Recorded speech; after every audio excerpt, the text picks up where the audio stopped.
Let's just say you have that same issue where you've got that same pan of brownies, but 16 more people show up. So in other words, you have 25 people that you need to feed equal pieces of brownies. In other words, we're going to break things up into 1/5. So I will finish off this rectangle. And again, I'm always really careful.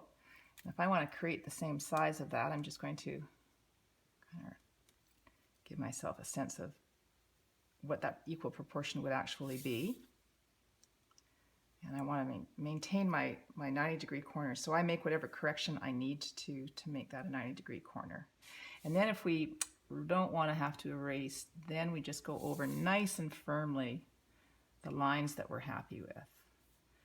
And this is a very common practice when we're doing design drawing, is just to leave those construction lines in and draw over those lines that make the most sense. So now we're going to break this region up into equal fifths on this side and on that side.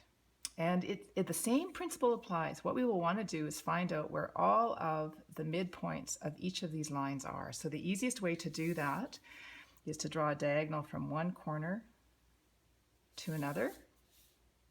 You're really developing your practice now in terms of drawing controlled lines in a specific direction and a specific distance. And that one's going to be over here. Now, what you may want to do at this point, these lines, these cross lines may get a little bit confusing. I probably should have drawn them a lot later. Or if you want, you can just sort of slightly erase those two if you're going to find them a little bit confusing, because they don't play into the creation of these fifths. Like so. Okay. But we do want those diagonals for sure. You want those diagonals because they're going to be really important in the construction of breaking this down into fifths. So in this case, it still applies, and I always say to myself, corner, or pardon me, center to corner, center to corner. So just watch this. It's always center to corner. So here goes. Starting off with the center and go to the corner. Draw that diagonal line and draw that diagonal line. And now, if you want to, you could just break that into thirds, but we're going to carry on. I'm going to take this center right there and go to that corner.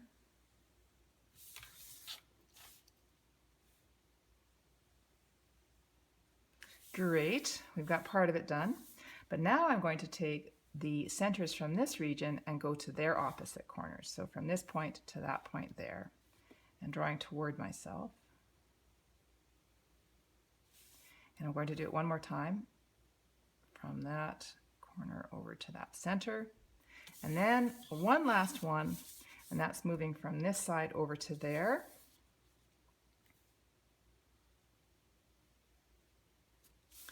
And now over to here. And this is why having nice 90-degree corners on your original rectangle is going to be very, very important.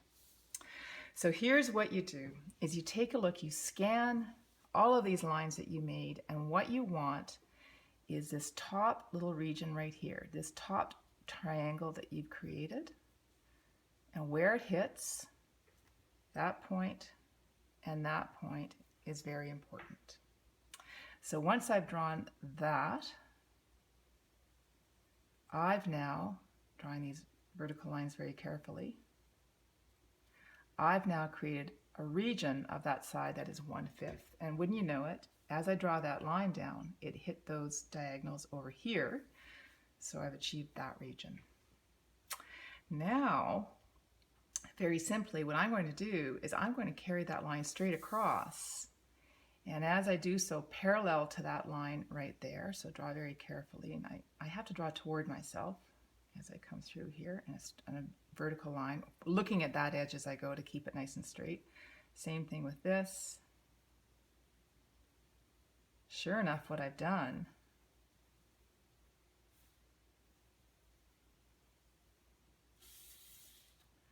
is I now have 1/5 region here and a 1/5 region here.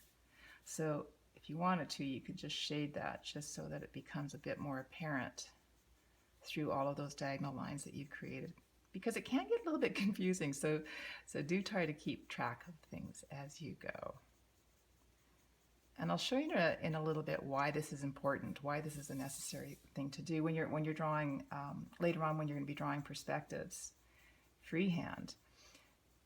Aesthetically, breaking something up into thirds and fifths is really important, and I use it all the time when I'm designing. It could be a bookcase.